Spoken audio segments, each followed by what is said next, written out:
গ্রামেও ঢাকায় সম্পদের পাহাড়, দুর্নীতি করে কোটি কোটি টাকার মালিক শেখ হাসিনার সাবেক পিয়ন জাহাঙ্গীর বাগিয়ে দেন দলীয় পদ। অনুসন্ধানে দুদক, শিগগিরই প্রতিবেদন। সুদিন ফিরছে চট্টগ্রামের পোশাক শিল্পে। ঢাকার শিল্পাঞ্চলে অস্থিরতার শঙ্কায় বন্দরনগরীতে ভিড়ছেন বিনিয়োগকারীরা। সুযোগ কাজে লাগাতে হচ্ছে নতুন কারখানা। এবং এশিয়ান হাইওয়ের আদলে হবে ঢাকা সিলেট মহাসড়ক, থাকবে না ঝুঁকিপূর্ণ বাঁক। কম সময়ে পৌঁছানো যাবে গন্তব্যে। পুরোদমে চলছে ব্রাহ্মণবাড়িয়া অংশের সম্প্রসারণ কাজ।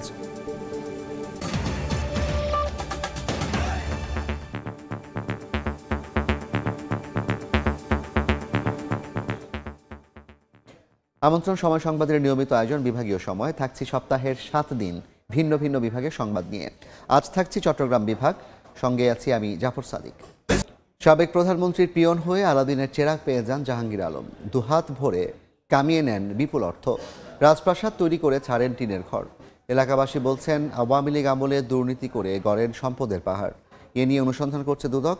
নোয়াখালী থেকে সাইফুল্লাহ কামরুলকে সঙ্গে নিয়ে জুলহাস তালুকদারের ক্যামেরায় আতিয়া সজলের রিপোর্ট। আমার বাসায় কাজ করে গেছে পিয়ন, সে এখন 400 কোটি টাকার মালিক। হেলিকপ্টার ছাড়া চলে না। হ্যাঁ, বাস্তব কথা। কি করে বানালো এই টাকা? ওই পিয়ন জাহাঙ্গীর আলমের বাড়ি নোয়াখালীর চাটখিল উপজেলার খিলপাড়া ইউনিয়নের নাহারখিল গ্রামে। তার বাবা ছিলেন কেরানি। টিনের ঘরে ছিল তাদের বসবাস। 2009 সালে প্রধানমন্ত্রীর পিয়ন হিসেবে যোগ দেওয়ার পর বদলে যায় জাহাঙ্গীরের জীবন। নিজেকে পরিচয় দিতে থাকেন শেখ হাসিনার ব্যক্তিগত সহকারী হিসেবে। গণভবনে থাকাকালে আওয়ামী লীগ নেতাদের চেয়েও হয়ে ওঠেন ক্ষমতাবান, করেন বেপরোয়া তদবির বাণিজ্য। এমনকি আওয়ামী লীগ নেতাদের কাছ থেকেও হাতিয়ে নেন বিপুল অর্থ। নিজ এলাকায় গড়ে তোলেন বিশাল প্রাসাদ ও খামার। বিপুল অবৈধ অর্থের মালিক হওয়ার পাশাপাশি নোয়াখালী জেলা আওয়ামী লীগের সহসভাপতির পদও বাগিয়ে নেন জাহাঙ্গীর। একসময় বিএনপির রাজনীতিতে জড়িত ভাই ও ভাগিনাকেও আনেন জেলা কমিটিতে। উনি মাঝে মধ্যে আসতেন তো কালো রঙের একটা গাড়ি নিয়ে। আলমগীর বর্তমান করতে বিএনপি তে সে বিনা প্রতিদ্বন্দ্বিতা জাহাঙ্গীর তারা আওয়ামী লীগের থেকে নমিনেশন দিয়ে বিনা প্রতিদ্বন্দ্বিতা চেয়ারম্যান বানাই দিচ্ছে। দ্বাদশ সংসদ নির্বাচনে নোয়াখালী 1 আসনের মনোনয়ন জমা দিলে জাহাঙ্গীরের অবৈধ সম্পদের বিষয়টি সামনে চলে আসে। এরপরই প্রধানমন্ত্রীর পিয়নের চাকরি হারান। এই চাটখিল সোনাইমুড়িতে জাহাঙ্গীর আলমের কারণে চাটখিল সোনাইমুড়ি একটি মৃত্যু উপত্যকায়, একটি সন্ত্রাসের জনপদে পরিণত হয়েছে। তো এটা তো আর শাক দিয়ে মাছ ঢাকার কোনো সুযোগ নেই। হ্যাঁ, উনি অনেক সম্পদের মালিক হয়েছেন এবং উনি অন্যদের মতো রাজনীতি করার চেষ্টা করছেন চাটখিল সোনাইমুড়িতে। জাহাঙ্গীর কিভাবে এত অর্থবিত্তের মালিক হলেন তা অনুসন্ধান করছে দুদক। শীঘ্রই প্রতিবেদন জমা দেওয়া হবে বলে জানান দায়িত্বপ্রাপ্ত কর্মকর্তা। আতিয়া সজল, সময় সংবাদ, নোয়াখালী। অন্য প্রসঙ্গ, অবশেষে সুদিন ফিরছে চট্টগ্রামের পোশাক শিল্পে। ঢাকার শিল্পাঞ্চলে অস্থিরতার শঙ্কায় এখন বন্দরনগরীতে ভিড়ছেন বিনিয়োগকারীরা। কাঁচামাল আমদানি তো বটেই, রপ্তানির ক্ষেত্রে বন্দরের সুযোগ কাজে লাগাতে গড়ে তোলা হচ্ছে শিল্প কারখানা। পুরাতন কারখানা ভাড়া নেওয়া ছাড়াও নতুন করে জমি কিনছেন অনেকে। শাখাওয়াত ত্রিপুর ক্যামেরায় বিস্তারিত জানাচ্ছেন কমল দে। আন্দোলন সংগ্রাম এড়িয়ে নিরবিচ্ছিন্ন উৎপাদন চলছে প্রতিটি কারখানায়। আজ থেকে অন্তত 40 বছর আগে আজিম মান্নান এবং দেশ গার্মেন্টস দিয়ে বন্দরনগরী চট্টগ্রাম থেকে শুরু হয়েছিল তৈরি পোশাক শিল্পের। তবে সময়ের সাথে পাল্লা দিয়ে চ্যালেঞ্জ মোকাবেলা করে এখানকার গার্মেন্টস শিল্প এগুতে পারেনি। একটা সময় চট্টগ্রামে 700 থেকে 800 পোশাক কারখানা থাকলো, নানা জটিলতায় তা কমে দাঁড়ায় 250-তে। তবে সংকটের বৃত্ত ভেঙে ফের বাড়ছে কারখানার সংখ্যা, যা দেখাচ্ছে আশার আলো। র মেটেরিয়ালস আমদানি করতে হবে এবং এক্সপোর্ট করতে হবে। এই ধরনের সিচুয়েশনে চট্টগ্রামের মতো উপযুক্ত জায়গা আর কোথাও আছে বলে আমি মনে করি না। এমন বাস্তবতায় চট্টগ্রামে নতুন করে নজর দিচ্ছেন বিনিয়োগকারীরা। কন্ট্রোলিংটা very easy, everybody knows each other, যার দরুন Chattogram is a good place now to set up a new industry. ঢাকার শ্রমিক সংঘাতের আজ চট্টগ্রামে লাগতে না দিয়ে শিল্প পুলিশ যেমন চমক দেখিয়েছে, তেমনি বিনিয়োগে আগ্রহীদের নিরাপত্তা নিশ্চিত সাজানো হচ্ছে কর্মপরিকল্পনা। সার্বিক নিরাপত্তা, যেমন বিশেষ করে আপনার টহল পার্টি বলেন, তাদেরকে যে কোনো ধরনের ডাকাতি, চুরি, ছিনতে বা এই সমস্ত দিক থেকে তাদের রক্ষা করার জন্য আমরা সার্বিক নিরাপত্তা তাদের। চলতি অর্থ বছরের প্রথম 4 মাসে 48% প্রবৃদ্ধি হিসেবে বিজিএমই এর অন্তর্ভুক্ত 250-এর বেশি পোশাক কারখানা 543 মিলিয়ন মার্কিন ডলারের পণ্য রপ্তানি করেছে। কমল দে, সময় সংবাদ, চট্টগ্রাম। চট্টগ্রামে পোশাক কারখানায় উৎপাদন পরিস্থিতি ও ঢাকার বিনিয়োগকারীদের আগ্রহ নিয়ে আলোচনার জন্য সরাসরি যুক্ত হচ্ছেন সহকর্মী কমল দে। তার সঙ্গে এই আলোচনায় যোগ দিয়েছেন আরডিএম গ্রুপের ব্যবস্থাপনা পরিচালক মোস্তফা সারোয়ার রিয়াদ এবং বিজিএমইএ এর সাবেক পরিচালক রাকিব আল নাসের। চট্টগ্রামে কোনো সংঘাত নেই বললে চলে। এখানকার কারখানাগুলো পুরোদমে উৎপাদন রয়েছে, সে বিষয়ে আমরা আলোচনা করব। আজ আলোচনা যোগ দিয়েছেন আমার সাথে রয়েছেন আরডিএম গ্রুপের ব্যবস্থাপনা পরিচালক মোস্তফা সারোয়ার রিয়াদ এবং সাথে রয়েছেন বিজিএমইএর সাবেক পরিচালক রাকিব আল নাসের। প্রথম আমি রিয়াদ ভাইয়ের কাছে রিয়াদ ভাইয়ের কাছে জানতে চাইবো, আমরা দেখছি ঢাকা সহ আশপাশ এলাকায় সংঘাত চলছে শ্রমিকদের, কিন্তু চট্টগ্রাম তার ব্যতিক্রম চিত্রকরণ, চট্টগ্রাম শান্ত, কীভাবে রাখতে পেরেছেন আপনারা? ধন্যবাদ। প্রথমে আপনাকে, আপনি জানেন রাজনৈতিক পট পরিবর্তনের পর গত আগস্ট মাসের শেষ থেকে সেপ্টেম্বর অক্টোবর হয়ে এই নভেম্বরের প্রথম দিকে পর্যন্ত আমরা দেখেছি ঢাকার বিভিন্ন অঞ্চলে শ্রমিক অসন্তোষ চলছে। কিন্তু এই অসন্তোষ চলাকালে আমরা যেটা চট্টগ্রামে দেখেছি, চট্টগ্রামের কমপ্লিট আপনার সবগুলো ফ্যাক্টরিতে সুশৃঙ্খলভাবে শ্রমিকরা কাজ করছে, কোনো ধরনের অসন্তোষ নেই, একটি পজিটিভ পরিবেশ এখানে বিরাজ করছে। আমি প্রথমত ধন্যবাদ দিব আমাদের বিজিএমইএ এর প্রাক্তন বোর্ডের সকল পরিচালক সহ সভাপতি এবং প্রধান সহসভাপতিকে, তাদের বিচক্ষণ পদক্ষেপ এবং কার্যকরভাবে তারা এই পরিস্থিতি সামাল দিতে পেরেছেন। তার ফলশ্রুতিতে এর সাথে আইনশৃঙ্খলা বাহিনীও যথেষ্ট ভূমিকা পালন করেছেন এবং আমি স্পেশাল থ্যাঙ্ক দিই আমাদের শিল্প পুলিশের কর্মকর্তাবৃন্দকে এবং সাথে পুলিশ এবং সেনাবাহিনী যৌথ বাহিনীর তাদের সবার সম্মিলিত পদক্ষেপের কারণেই চট্টগ্রামে এই সুশৃঙ্খল পরিস্থিতি আজ পর্যন্ত বিরাজ করছে এবং আশা করছি আমরা চট্টগ্রামে তেমন কোনো সমস্যা হবে না। আমি আপনার কাছে আবার আসবো, আমি একটু যাই রাকিব ভাইয়ের কাছে। রাকিব, জানতে চাইবো এই যে সুশৃঙ্খল পরিবেশ চলছে এখানে এবং উৎপাদনও ভালো হচ্ছে, এর ফলে আপনারা পজিটিভ দিকটা কি পাচ্ছেন? আপনার যেহেতু শৃঙ্খলা এখানে আছে, তো ভালো দিকটা কি আছে? ধন্যবাদ দাদা আপনাকে প্রশ্নের জন্য। ভালো দিক বলতে যে জিনিসটা আমরা বলতে চাই যে এর ফলে এই যে সুশৃঙ্খল যে পরিবেশ, সেই ক্ষেত্রে অনেক ক্ষেত্রে দেখা যাচ্ছে ঢাকায় এবং বিভিন্ন রকম যে বায়ারগুলো যারা বিভিন্ন ঢাকায় কাজ দিত, তারা অনেক বায়ারগুলো এখন চিটাগং থেকে মুভ করার চেষ্টা করছে এবং ইনশাল্লাহ এইটার কারণে যেটা হবে, চট্টগ্রামে হয়তো আগে যেভাবে রপ্তানির জন্য চট্টগ্রামের যে পরিমাণ ফ্যাক্টরি ছিল, এখন ফ্যাক্টরি উৎপাদন ক্ষমতা এবং ফ্যাক্টরির সংখ্যা চট্টগ্রামে ধীরে ধীরে আরও বৃদ্ধি পাচ্ছে এবং সামনে আরও বৃদ্ধি পাবে এবং আশা করি এইভাবে যদি চট্টগ্রামের পরিস্থিতিটা সবসময় এভাবে সবসময় ছিল, এখনও আছে, এভাবে বলবৎ থাকলে আশা করছি চট্টগ্রাম থেকে আমরা অনেকখানি এক্সপোর্টের পরিমাণ অনেকখানি বাড়াতে পারবো, যেরকম জাতীয় জিডিপিতে আমাদের চট্টগ্রামের ইয়াটা বেশি থাকবে। আমি আপনার কাছে আবার আসবো, আমি এটা আবার আসি রিয়াদ ভাইয়ের কাছে। রিয়াদ ভাই, জানতে চাইবো, আমরা দেখতে পাচ্ছি ঢাকার বেশ কিছু ব্যবসায়ী কিন্তু চট্টগ্রামমুখী হয়েছে, কেন তারা চট্টগ্রামমুখী হয়েছে এবং তারা আসলে কি চায় চট্টগ্রাম এবং কেন তাদের চট্টগ্রামটা প্রায়োরিটি দিচ্ছে এখন? দেখুন, গার্মেন্টস এমন একটি শিল্প যেটাতে আসলে রাতারাতি ক্যাপাসিটি বৃদ্ধি করা যায় না, নতুন ক্যাপাসিটি, যার যতটুকু ক্যাপাসিটি আছে আপনি জানেন গত 1.5 বছর ধরে এটা বায়ার ড্রিভেন মার্কেট ছিল, তো সবাই সবার সক্ষমতা অনুযায়ী আসলে অর্ডার প্রোডাকশন করতে পারছিল না। এই মুহূর্তে চট্টগ্রামে যেটা হচ্ছে, চট্টগ্রামের ফ্যাক্টরিগুলো তাদের যেটা খালি ক্যাপাসিটি ছিল সেটাকে বিল্ড আপ করছে, কিন্তু নতুন ফ্যাক্টরির ক্ষেত্রে আমি বলবো ইট উইল টেক টাইম। আর ঢাকার বিশৃঙ্খলার কারণে চট্টগ্রামমুখী বায়াররা হচ্ছেন এবং আমি নিজেও দেখতে পাচ্ছি বেশ কিছু বায়ার ঢাকা থেকে চট্টগ্রামে অর্ডার প্লেস করার জন্য তারা খুব উৎসাহ বোধ করছেন, আগে যেটা আমরা দেখতাম না। সো এর ফলে পরিপ্রেক্ষিতে যেটা দেখা যাবে, চট্টগ্রামের ফ্যাক্টরিগুলো আগামী 2-3 সিজন ধরে ওরা বেশ ভালো অর্ডার পাবে এবং তারা যদি খুব ভালোভাবে পারফর্ম করতে পারে, এই ধারাটা কন্টিনিউ থাকবে। আপনি জানেন চট্টগ্রাম থেকে পোর্ট খুবই কাছে এবং আমাদের ইম্পোর্ট এক্সপোর্টগুলো লোকালি হয় এবং র মেটেরিয়ালস আসা এবং এক্সপোর্টের পণ্যটা বন্দরে পৌঁছে দেওয়া দ্রুততম সময়ের মধ্যে সম্ভব হয়। এটা বায়ারদের জন্য খুবই আকর্ষণীয়। কিন্তু আপনি আবার অন্যদিকে চিন্তা করলে আমাদের লিড টাইমটা ঢাকার ফ্যাক্টরির তুলনায় কয়েকদিন বেশি, স্যাম্পলিং থেকে শুরু করে যদি আমাদের ইয়ারে কোনো ম্যাটেরিয়ালস বা কার্গো থাকে। তো আমি আশা করব সরকারি ব্যাপারে দৃষ্টি দিবে, চট্টগ্রাম থেকে সরাসরি কার্গোগুলো যাতে উইদিন ডে ডিসপাস করা যায়। এইটা যদি করা হয় তাহলে আমরা মনে করি কারেন্ট কাস্টমাররা খুব ভালো ফিডব্যাক দিবে। রিয়াদ ভাই, আমি আপনার কাছে আবার আসবো, আমি একটা রাকিব ভাইয়ের কাছে। রাকিব ভাই, আমরা একটি বন্দরের কথা বললো রিয়াদ ভাই এবং বন্দরের সুবিধাটা পাচ্ছে, এখন যেটা হচ্ছে যারা বিদেশি যারা ঢাকার যারা শিল্পপতিরা আসবে এখানের মধ্যে, তারা কারখানা করতে চায়, তখন আপনাদের চট্টগ্রাম, কারণ আপনি জানেন গার্মেন্টস ইতিহাস চট্টগ্রাম থেকে গার্মেন্টস শুরু হয়েছিল, আমরা সেই ধরে রাখতে পারি নাই, তবে আসলে কি সুদিন সে ফিরবে? তাহলে ফিরলে কি করতে হবে? আমি অনেকাংশে আশাবাদী।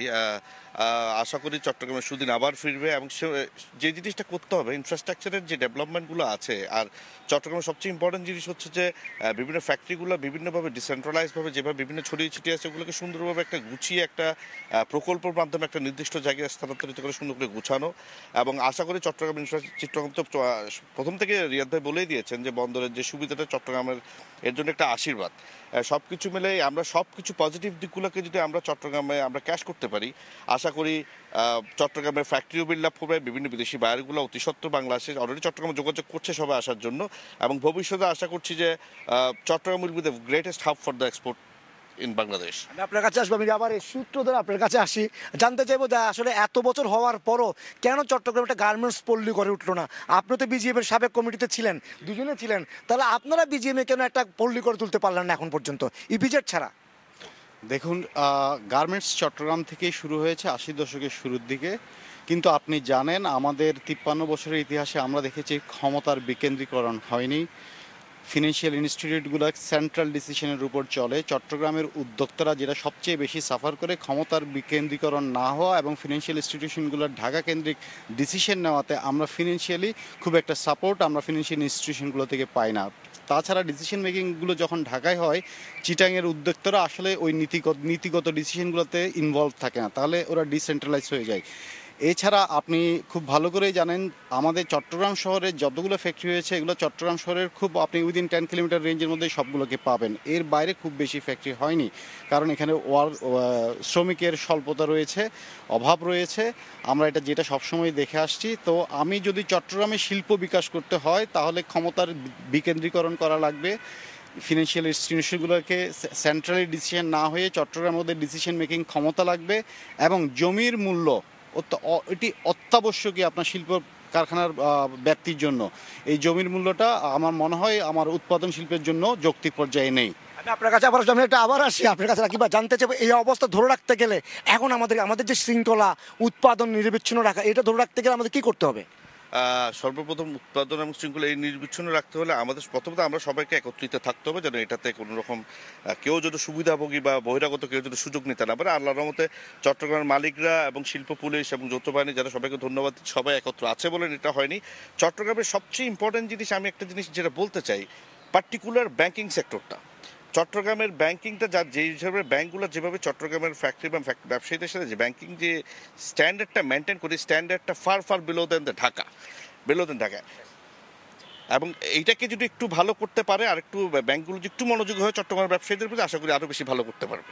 ধন্যবাদ। আমি ধন্যবাদ দিচ্ছি এই মুহূর্তে রাকিব আল নাসের, বিজিএমই সাবেক পরিচালক, এবং সাথে ছিলেন আরডিএম গ্রুপের ব্যবস্থাপনা পরিচালক মোস্তফা সারওয়ার রিয়াদ ভাই। দুজনকে ধন্যবাদ। যে আমরা আলোচনা করছিলাম চট্টগ্রামের গার্মেন্টস সেক্টর যে এখনও নিরবিচ্ছিন্ন উৎপাদন চালিয়ে যাচ্ছে এবং ঢাকার যে শিল্পপতিরা আসছেন এখানে ইন্ডাস্ট্রি করার জন্য, একই সাথে বাইরে যাবার চট্টগ্রাম মুক্ত হয়েছেন সুদিন ফিরছে চট্টগ্রাম গার্মেন্টস শিল্পের, সে আলোচনা এখানে শেষ করছি। দুজনকে আবারও ধন্যবাদ দিয়ে যে আলোচনা আমাদের এই আলোচনার ইতি টানছে এখানেই। সরাসরি যুক্ত ছিলাম চট্টগ্রাম থেকে। বিভাগীয় সময় আরও থাকছেন। মৌসুমের শুরুতে কর্মব্যস্ত কক্সবাজারের নাজিরার টেকের শুটকি মহাল। আগামী 30 মে পর্যন্ত চলবে উৎপাদন। রপ্তানিতে সরকারি সহায়তা চান ব্যবসায়ীরা। মহাসড়ক হবে এশিয়ান হাইওয়ের আদলে, থাকছে না ঝুঁকিপূর্ণ বাঁক। 6 লেনের সড়কে কমবে দুর্ঘটনাও।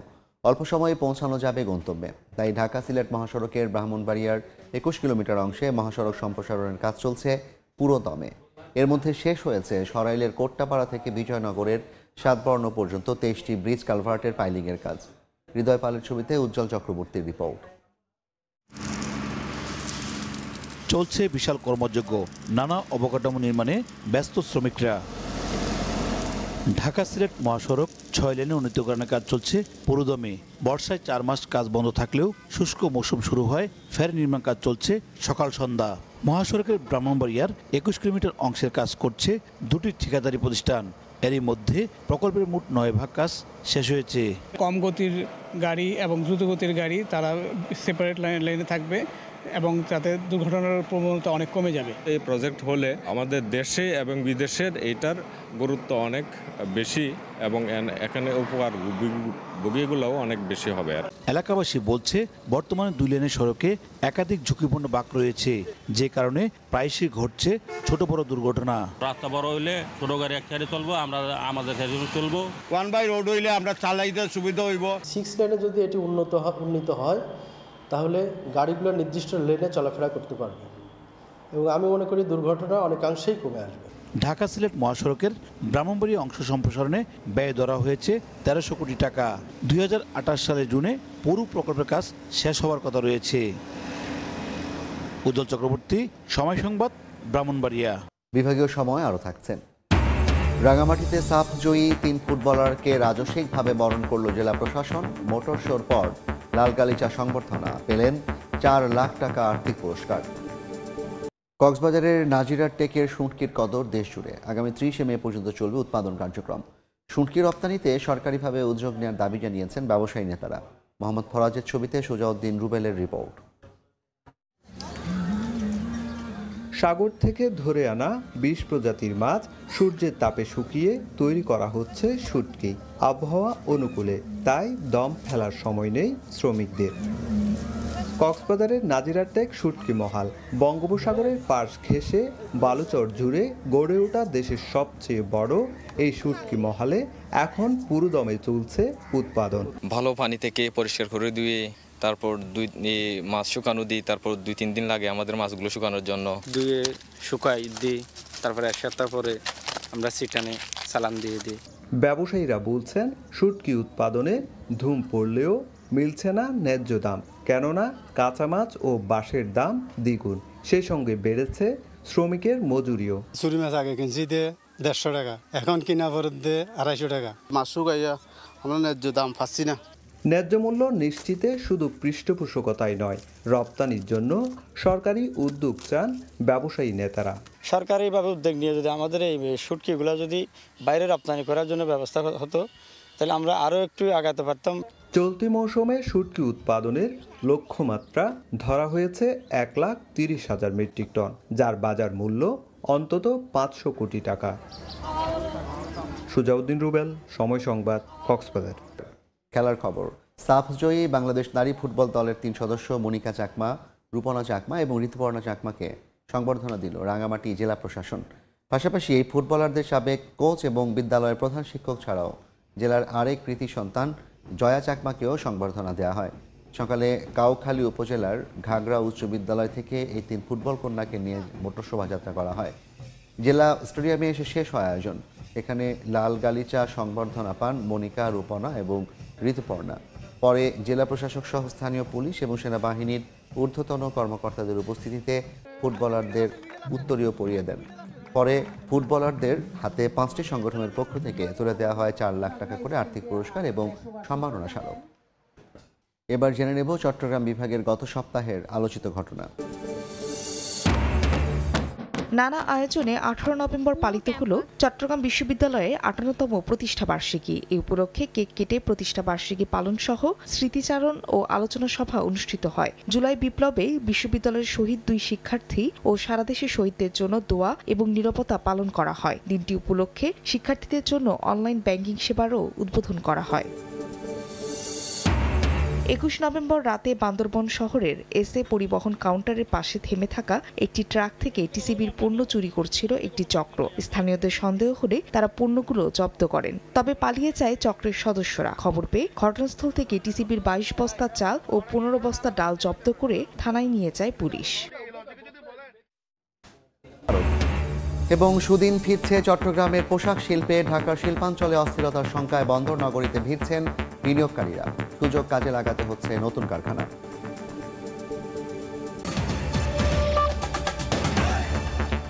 এই ছিল বিভাগীয় সময়। আগামীকাল থাকবো সিলেট ও ময়মনসিংহ বিভাগের আয়োজন নিয়ে। সঙ্গে থাকুন সময়।